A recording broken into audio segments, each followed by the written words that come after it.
Hello everyone, the Klaus here, and today guys I'm going to review an alternative model released in the Exo-Force sub-team in 2006, but before that I have to mention that this is going to be one of my last video reviews, in fact even my last one, because my last English video review, by the way, because it seems that most people complained about the fact that they do not understand a thing about what I'm saying in my reviews. So seriously, I do not see the point of keeping on reviewing set if nobody understands what I am saying. So that's quite easy. If nobody understands, I'm stopping right now. And well, also the fact that I always wanted to make some video reviews in which I explain well the model, but once again it seems that people do not like long video reviews. They complain when it's more than 10 minutes. So seriously, I'm not going to keep on fighting with that.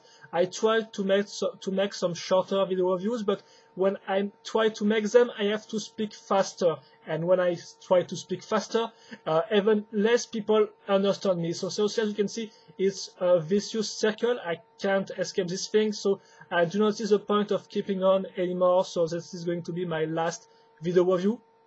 And well, I will still try to make some mock English video reviews, but apart from that, and apart from some new sets, for example, new Hero Factory sets or stuff like that, it will just be fun video review, because well, if you can't understand the English version, well, I don't see the point of making it. At least you can watch the French version. It will be the same. You will still not understand. And for this last review, guys, I'm going to review the alternative model of the Fire Vulture.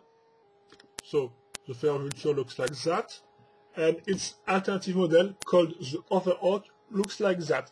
Once again, I remind you that you have some useful links in the description video, because once again it also seems that nobody reads the video description in which I mention that English is not my mother language. So if you want instructions and pictures, you can find them out in the video description. And that said, let's begin to build. So first, the front part of the vehicle. So as you can see, we're going to use the two Fire Vultures feet, as you can see right there. We're going to link them thanks to this 2x4 dark gray plate right there, as you can see. Then we're going to add two 1x2 gray brick right here, and also to cover these bricks and the feet, we're going to use two, notice that it's important, two 1x3 plates. And as you can see, to cover the second brick, we're going to use this little grid part. And that's all you need to know. It's quite easy to understand, I think, and well, it's quite simple to build. Also, of course, don't forget the parts on the front of the feet. Now for the middle part of the vehicle, excuse me. Well, we're going to use this part, then we're going to link a 2x6 plate on top of it, and then we're going to link four 1x2 black bricks, excuse me guys. And as you can see, these two ones on the sides are not linked to anything on this stud. They are just linked on one stud, and that's all. Then also notice the use of a 2x4 plate right there, and we're going, so it looks like that, by the way, and we are now going to link two 2x1 bricks with a pinhole in there, link them of course thanks to a pin, link some technique bricks in between them, and also notice little grid part here. Just have to link this part like that. And now we're going to link this part. So you can see it's quite simple to understand. We have a 1x4 brick and then a L-shaped brick put this way, and we're going to link these bricks thanks to two plates, this black one and this dark gray one. Then I just have to add these slope bricks, and well, that's all.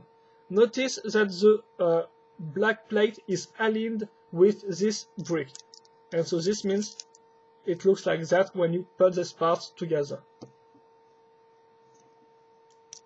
Then you put a second one,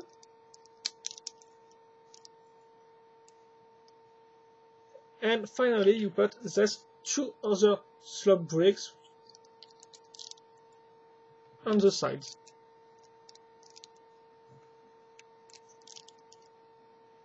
Here we go. And now it's time to show you the frame of the vehicle, the frame itself of the vehicle, which is made, in fact, as you can see, with some arms and legs parts. So you can see 1, 2, 3, 4 legs, arm parts linked together. And as you can see, they are put in really a specific way. So I'm just going to show you by numbers. So as you know, this part you can feel when you turn them. So you have to turn this part like that 3 times. So 1, 2, 3. There we go. This one you have to turn it 2 times. 1, 2, like that. And this one just 1 time. 1. Excuse me. 1. And that's all. So now you also have to notice that we're going to use at least 1 part each time to cover the stud. So this one here, this one here, and 2 parts here. 1 here and 1 there. Also notice that the 2 parts are linked thanks to a 2x6 lightweight plate, and also thanks to this studless 1x6 plate. And as you can see, it also features brick with a pinhole in between the two parts. Also notice, before I assemble the part, that we have 2 guns mounted on this pinhole, and they are quite easy to build. As you can see, it's just some simple technique parts put together, nothing really that hard to understand in my opinion. Then notice the 4 studs right there, and I'm going to link them this way.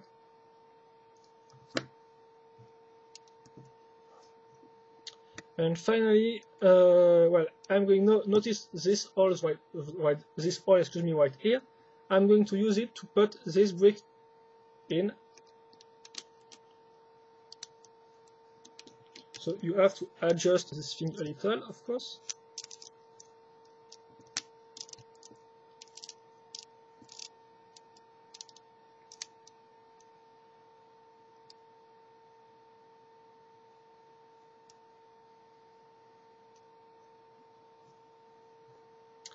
And finally, yes, now we're going to link the 2 cockpit parts. First, the front one, which is quite simple to understand, some clips used right there, and also notice 2 1x2 brick plates. It's quite important to notice. I'm going to put this part on the 2 studs right there. And finally, the second part is this time made only with technique parts. As you can see, it's quite simple once again to understand, mostly 3 axle of 4, as you can see, and this little part right there. And also notice how we put this part, this technique part, because it's going to be, it's quite important. You must not put the part like that, because it will not fit perfectly, but this part is supposed to go this way. So it must point backward, if I can say so. It must point in this direction. And now you can just move this thing like that and like that. And now it's time to link the rear part of the vehicle. It's quite simple to make. First, we're going to need this, once again, articulated arms. They are just put 1 time away, as you can see.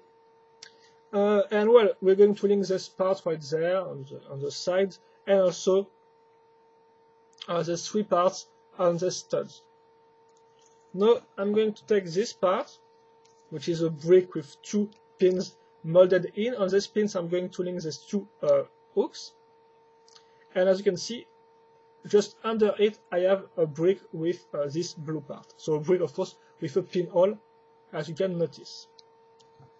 This brick will be linked on the 2 remaining studs, like that. And finally, I'm going to take these 2 parts together and attach them to the blue part, like that. And finally, I have a pinhole right there. I have a pin here, like that.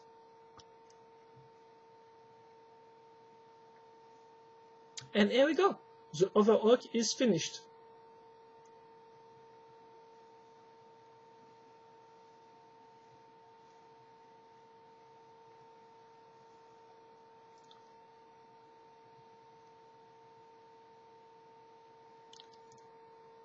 And here we go. Just have to put the little guy in there. So here's the comparison size for those who want to know well, what it looks like in comparison to a normal bot fig. And you just have to put the bot in the empty space right there. It fits perfectly. And well,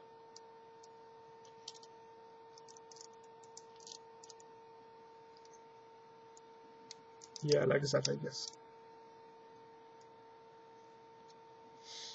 And that's all. Of course, there is not that tons of articulations apart from the cockpit, which can be opened in, as you can see, which yes can be opened in 2 times, and also the weapons, which can be moved on the side, up, and well, no, more like down. In fact, just down, on the sides and down, and also the rear, which can be moved on the sides. I think it's not really supposed to, but well, it's up to you after all. And for those who want to know, here are the remaining parts after you finish build this alternative model. As you can see, mostly technical parts, of course, a huge fan right here. But apart from that, well, no real piece of interest. I think you cannot really improve the model with the remaining parts. But once again, just my opinion. Maybe you will have used of the parts remaining. Of the remaining parts, excuse me, guys. And for the sum up, well, it's a great alternative model in my opinion, because first, it's really different in comparison to the original Fair Vulture model, which was obviously a mecha. This time, it's more like a little aerial vehicle, so it's great. Also, the design and the shape and the color scheme is, well, it's perfect. I think the only problem I have with this set, with this alternative model, is the fact that the front part is a little weak. It tends to fall off sometimes because there is nothing to link them in a better way. But apart from that, in my opinion, it's perfect. The design is great. It shows you that with just articulated legs or arms, you can make the overall shape of the vehicle and make it looks good. Also. Plus, well, I really love the fact that the cockpit can be opened in 2 ways. I like the fact that the vehicle is kind of divided in 2, once again, also 2 sides like that. It kind of reminds me of the old Ice Planet 2002 sets. So yeah, overall, it's a great vehicle, and in my opinion, maybe one of the best bot alternative model, because, well, great design, great color scheme, it's easy to build also, apart maybe from the front and the middle, which can be a little, sometimes a little hard to figure out, but seriously, it's quite easy. It's way easier than other alternative models that I built. So seriously, it's easy to build, great to look at, fun to play with. So overall, a great alternative model, and really a good one. So maybe one of the best, in fact. But that's, once again, just my opinion. So hope you enjoy, guys, and like I said, that was my, well, maybe my last video reviews before just reviewing my mocks. So, well, that's all, guys. Hope you enjoy this one, and well, see you later for other videos, other video reviews, eventually. Bye.